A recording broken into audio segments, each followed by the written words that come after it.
to talk about why does testosterone go down in men, and then also other areas that we're finding that could potentially be helped with low testosterone. So this graph is not showing up too well, but what this graph is saying is this declining testosterone with age. Here's your testosterone in your 20s. This number here is 800. By the time you hit, and each of these is a decade. And in your 20s, that's when your testosterone is at a peak. Actually, after you hit 20, it starts going down roughly about a percentage a year. And then by the time you hit your 40s, most guys will have median testosterone. Testosterone will be in the 400s. 50s, 60s, 70s, your testosterone is way low. And the real feelings when people start to feel that their testosterone has started going down, it usually takes about the age 35. So I see a lot of athletes starting to retire at that age. Their body starts to wear down, but also their ability to grow muscle mass, things that testosterone is important with, start to decline as well. And by the time you hit 70, unfortunately, your testosterone will be lower than pretty much anyone in their 70s. People who are in their 40s, a third of these men, and I'm right up there, could have low testosterone, and usually that's in association with diabetes or obesity. It makes it more likely that you're going to have low testosterone. But up till recently, it's like, okay, losing your testosterone is just part of aging. You're just getting older. You shouldn't take testosterone because that's what people who try to cheat the system do. The athletes who do steroid abuse. And then this last one, which hopefully we will demystify, is that testosterone causes prostate cancer. I'm going to show you that there's a lot of data showing it doesn't cause it. Now, turning it off could sometimes help, especially for advanced prostate cancer when we give what's called hormonal therapy. But it's mostly not thought to be a cause of prostate cancer anymore. So, just in general, what happens, as we age, everyone, this could be this doesn't look too bad though, but this is what you see in the mirror, but this is what's in the mirror, but this is what you're thinking you see in the mirror. Things like declining vision. Well, if your vision declines, what do? You go get glasses, right?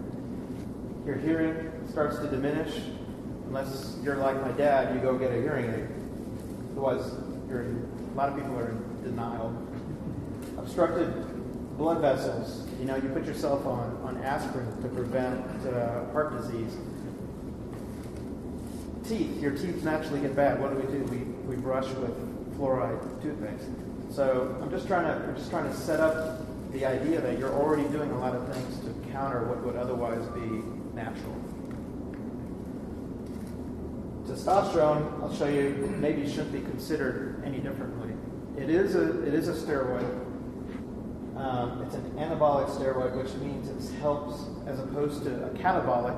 Anabolic steroids help build things. Okay, so it helps increase protein synthesis within cells, i.e.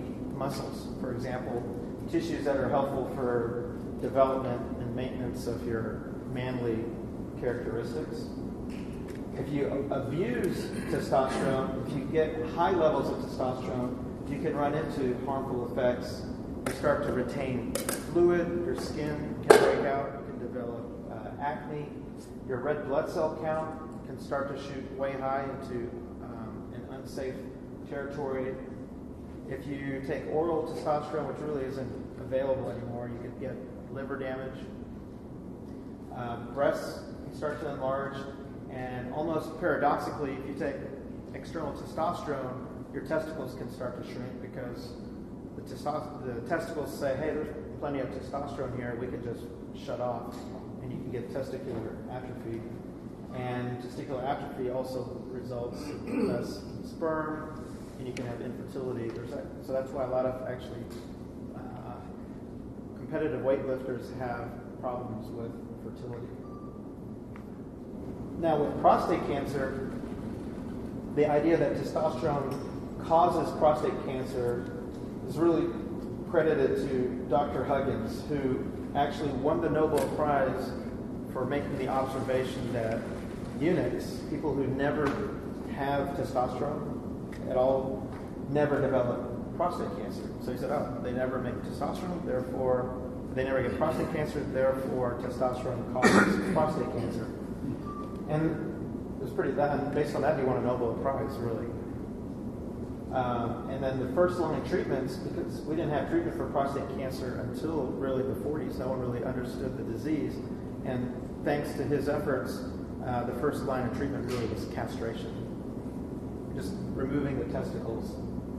And then we figured out that we could use other things like estrogens, and then modern treatments such as LHRH agonists, drugs like Lupron and Eligard you may or may not have heard of. And men are a lot more partial to these types of drugs rather than getting a castration. So the mantra that we used in urology is that testosterone was fuel for the fire, for prostate cancer, and he wanted to stay away from testosterone. But what we're finding is that Huggins actually made his conclusion. His Nobel Prize, if you look at his data, and this is a really interesting presentation that was made at the American Urology Association a couple years ago. They looked at his notebooks, what he had submitted off, and they found that his entire thesis really was based on one patient. One patient won in the Nobel Prize and changed medicine, and our understanding for years. Yeah, it's kind of easy to win a prize back then. You'll figure out one person, and then you'll get it too. Yeah. So,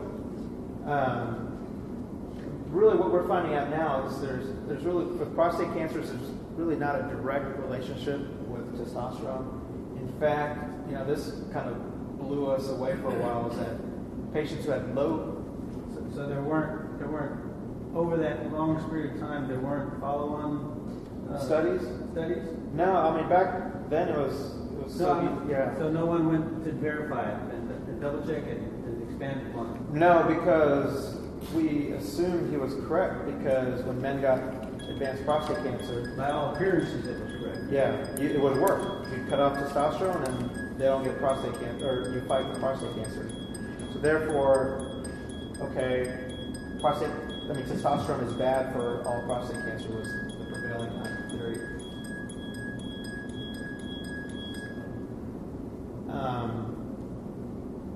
And the other thing that was interesting is that patients who are at high risk for prostate cancer, for example, patients who maybe have been detected to have prostate cancer on their biopsies, they had just a small amount, and the doctor said, yours is the kind of cancer we can watch. Well, they had low testosterone.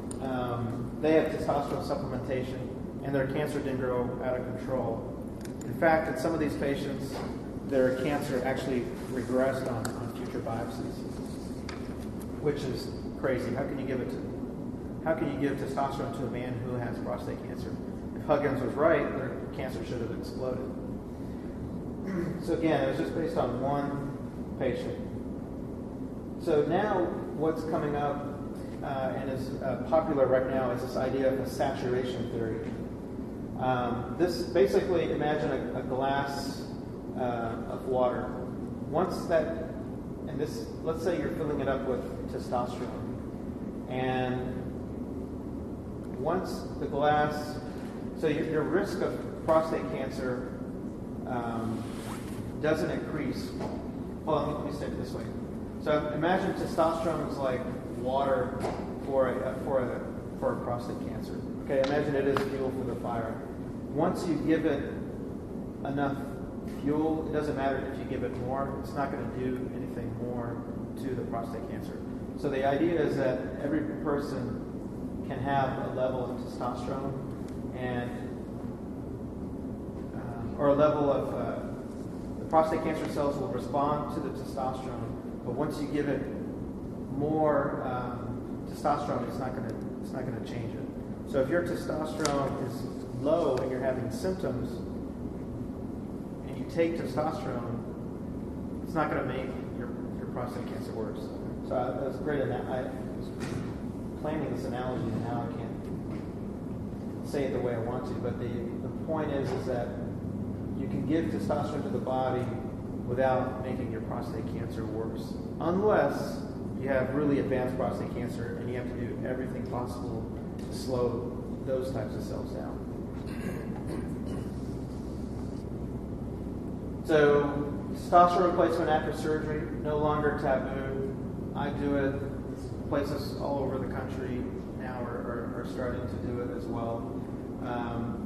I haven't seen anyone relapse up to this point. Now, if it does, it could be because they were going to relapse anyways. So we still check the PSA closely. We're not cavalier about it. But clearly, risks with testosterone and prostate cancer have been overstated.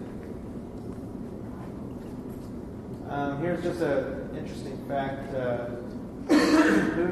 Who here do you think has more testosterone? Really, I think the little boy. Yeah, you'd think the little boy, but actually their levels are the same.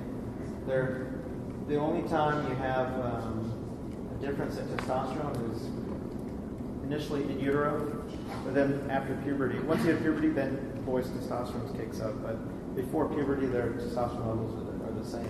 But why are boys more rambunctious than girls, right? I mean, it's actually in utero because their testosterone is a little higher. I think that programs their brains and they're more active. I don't know. I mean, I have a daughter. My nephews are crazy, and I was like, wait, their testosterone levels are the same, but in utero, something happens to the boy's brain. This slide here shows you all the different effects of testosterone on the body. We're going to talk about the brain, heart, sexual organs, muscles and fat, and bones. So, brain. Testosterone obviously can help with people's mood. A lot of patients maybe come in with low testosterone and they feel depressed. And if you give them testosterone, they can overcome a lot of those feelings of depression. If your testosterone goes too high, you actually can become agitated, can become aggressive. It obviously has a role in your libido, your sexual drive, and I didn't have it on this slide, but there's data suggesting it plays a role with your short-term memory, your ability to recall facts.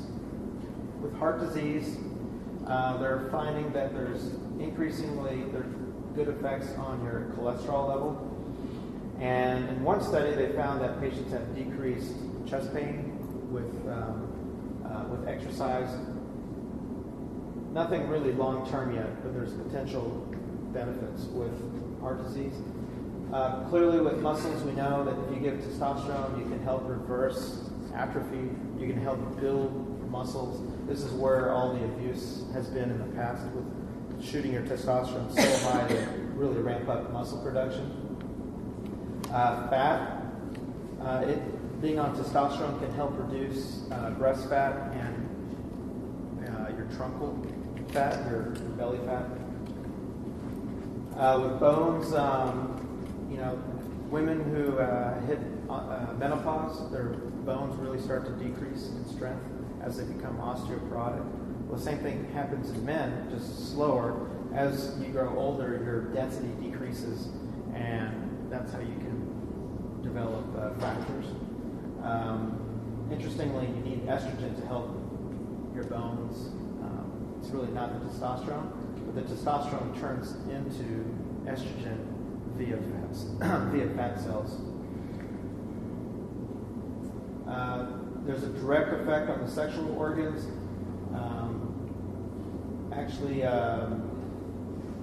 Restoring testosterone has improved erections in some animal models. I will say that they've done some studies in men, and they haven't been able to replicate that giving testosterone might help you with your libido, but it won't directly improve erections. But in animal models, they found that it did. So it's still a little bit out there. How do you know if you have low testosterone? Well, these are the questions that we ask on a standard questionnaire. Do you have less libido, sex drive? Do you have low energy? Have you lost weight? Have you noticed a decreased enjoyment in life? Are you sad or grumpy? Have you lost height? Erection's not as strong. Have you noticed a recent deterioration in your ability to play sports? Are you falling asleep after dinner? And has there been a deterioration in your work performance? Really, this is Dirk Nowitzki. Put a little basketball slide in there. He's upset because they didn't even make the playoffs this year. But if you answered yes to 1, 7, or if you answered yes to number 1 or number 7, number 1 was sex drive and number 7 was erection's not as strong. That's a strong indicator that you have low testosterone. If you answered yes to any of these other 3, that's also a strong indicator that you should probably get a blood check. Testosterone is made in 2 locations. It's made by the testicles and it's made by the adrenal glands. When we measure testosterone, there's different forms that we measure. We look at your free testosterone, and then your total testosterone is if we look at the testosterone that's bound to this thing called sex hormone binding globulin and bound to albumin, and all these added together is total testosterone. This is what really matters, is your free. Traditionally, it's been real easy, though, to measure your total. It's a lot more expensive to measure free testosterone. How did we get what's normal and what's not? Literally, what they did is they took hundreds of men and they just measured everybody's testosterone. And they said, all right, most men cluster right here. We'll call that normal. And then once you're a couple standard deviations out, then you're outside of normal. So it's not any more scientific than that. It's an observation that was done. Now, what they did look at is they didn't see if this guy felt like he had bad erections, if he had bad energy. So this test really doesn't look at you individually. It doesn't, your testosterone could be 500, but you might be a guy who really needs to function at a level of 600. And that's where the art comes in when patients have symptoms, but their testosterone may not technically be here. They may be a guy who normally needed testosterone up to here, and now he's lost it because he's gotten older. He's still here at normal, but he's not where he really needs to be. We get a battery of lab work. Usually, we'll get a PSA and a testosterone level. We end up checking a blood count.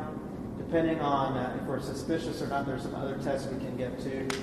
Prolactin, luteinizing hormone.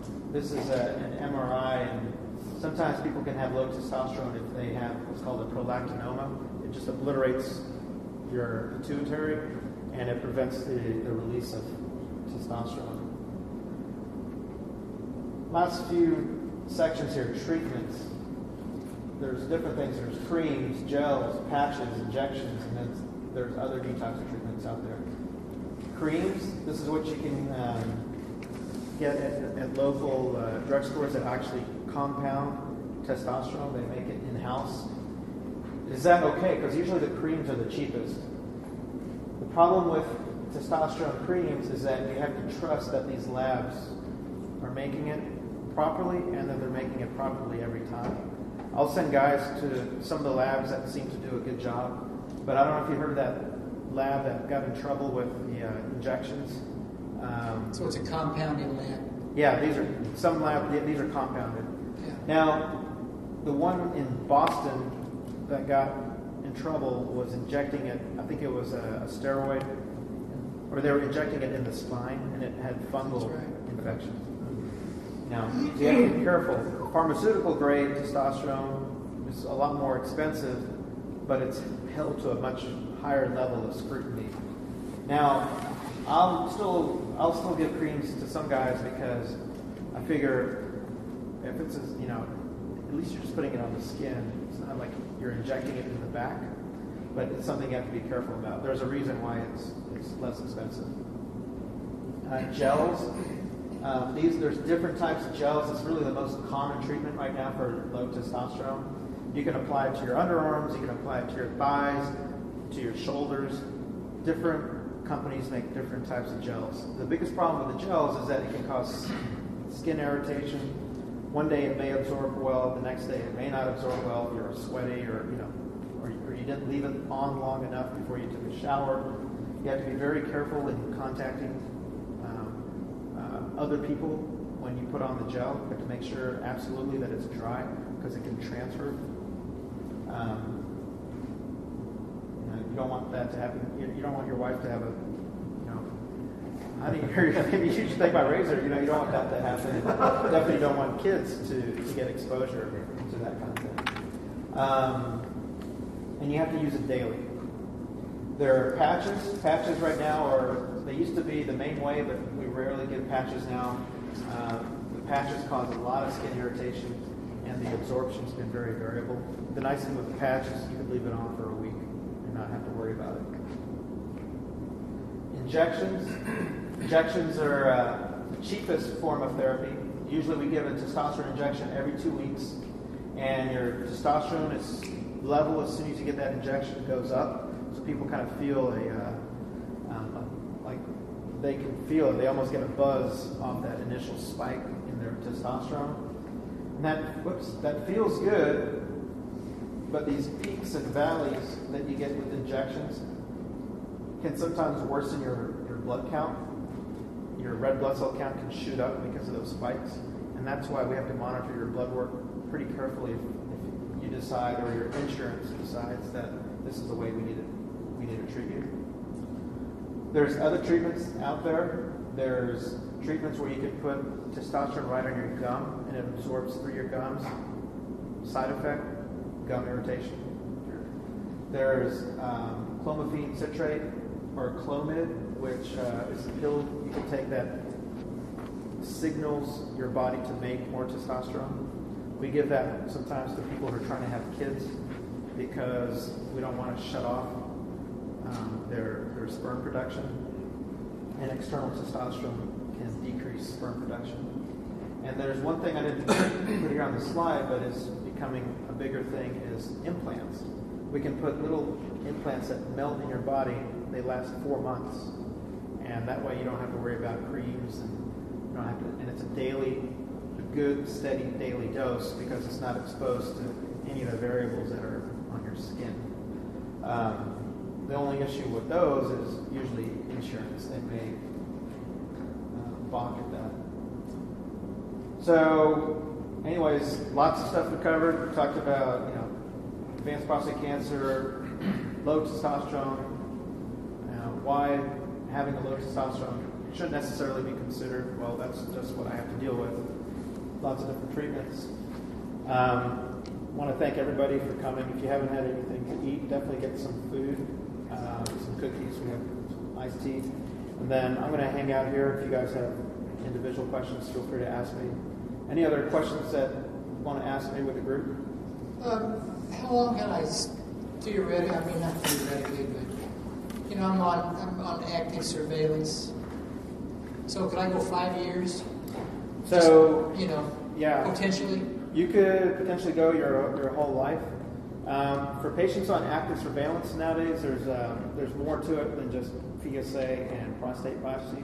So active surveillance is just watching the prostate cancer. Your doctor detected that you have prostate cancer, and you've made a joint decision that, you know what, this cancer, something else is going to get me before this cancer will, because not all prostate cancer grows fast. So what we do is we check your PSA, but there's also other tests out there that we use. There's one called PCA3, which is a rectal exam, and you urinate in a cup. If your PCA3 stays low, that's a good sign. We use genomic testing, which we've been using with breast cancer for a few years now. BRCA1, you may have heard of that. But what we do is actually we send your tissue from the biopsy to there's a few different labs across the country, and they'll take your DNA, they'll take the genes in that tissue, and they'll compare it to thousands of other men who've had prostate cancer and they know if those men died or those men live, and they'll match yours up to those patients, and they'll give you an independent of what you have available to you right now, data point showing your risk. So there's more, more to it nowadays than. But I mean, I could go on for 5 years or 10 years without any advancement in the cancer. I mean, just potentially off the wall. You could go. I could go 6 months, or I could go 10 years. Yeah, that's why these new tests would be key in helping you figure out: are you that 6-month guy or are you that 10-year guy? I see what you're saying. Yeah. So. All right. Thank you. You know, I had a blood test, and they said, "Oh, your cholesterol's a little high, your testosterone's fine, but your PSA's gone doubled in 6 months." So I had a biopsy. So I got advanced prostate cancer. So then they started me on hormone therapy. So I'm thinking, hey, that if the testosterone level, if the cancer feeds on the testosterone, too bad I had regular level of testosterone. Okay, so now he says, well, when you get through the hormone therapy, your testosterone will just naturally come back to where it ought to be. So if you have advanced prostate cancer, then you want to, that's the one situation where you want to try to turn off the testosterone as much as possible. I'm on 3 months of hormone therapy, and then it's either surgery or radiation. Oh, okay. So then your cancer, okay. That's... And they want to continue the hormone therapy during all of this for a year. Yeah, I have to probably look at your stuff a little bit more closely then to figure out what your initial status was. Because a lot of times, with surgery and hormones haven't been found. People have not found your prognosis to be better with hormones plus surgery. It has been found to be better with hormones plus radiation. Yeah, that would be something that I just want to probably take a closer look at. But it does get confusing when one group says testosterone's not that important, another group says, oh, it can be deadly to you if you have cancer. Another group says you need to replace your testosterone right away. Yeah, it does get confusing. With advanced prostate cancer, Huggins is right. But his whole idea was that testosterone causes prostate cancer. That's what's wrong. Doctor, I contacted a nutritionist, and just to see what their point of view was, and they told me so many things. I mean, it was a long distance phone call to California, and they told me some things that you probably need to look at is you need to only eat organic meat with no hormones and no antibiotics. You need to eat more salmon. You need to take vitamin B12. You need to have a clean system. You need a probiotic in your system. I think there's this book called Blue Zones, and blue zones are regions of the world where people live forever. They live in. Everyone lives into their 90s. It's not unusual to meet people who are 100 years old. And what they did is they looked at their diets. What do these people in these blue zones eat? And one of the universals is that they had a low carbohydrate diet. They didn't eat a lot of bread. They didn't eat a lot of pasta. Those are the sugars, basically. And people in the Mediterranean, they'll eat hard breads, but hard breads are hard to eat. And I figure that's probably why they don't have that much bread. And, they'll have a lot of fish. They don't eat a ton of red meat. And then there's other areas where they're pure vegetarian. But so I think there's no one right answer. But the universals that you can take away is probably we should all be eating less carbohydrates because it's so plentiful here. And if you think about it, 100 or 200 years ago, really we didn't even have, we had flatbread. We didn't really have these types of breads and pies and things donuts that we have now. Pizzas. I mean, you look at folks in Japan, some of you may have heard this from me, Japanese don't have high rates of prostate cancer until they come to the U.S.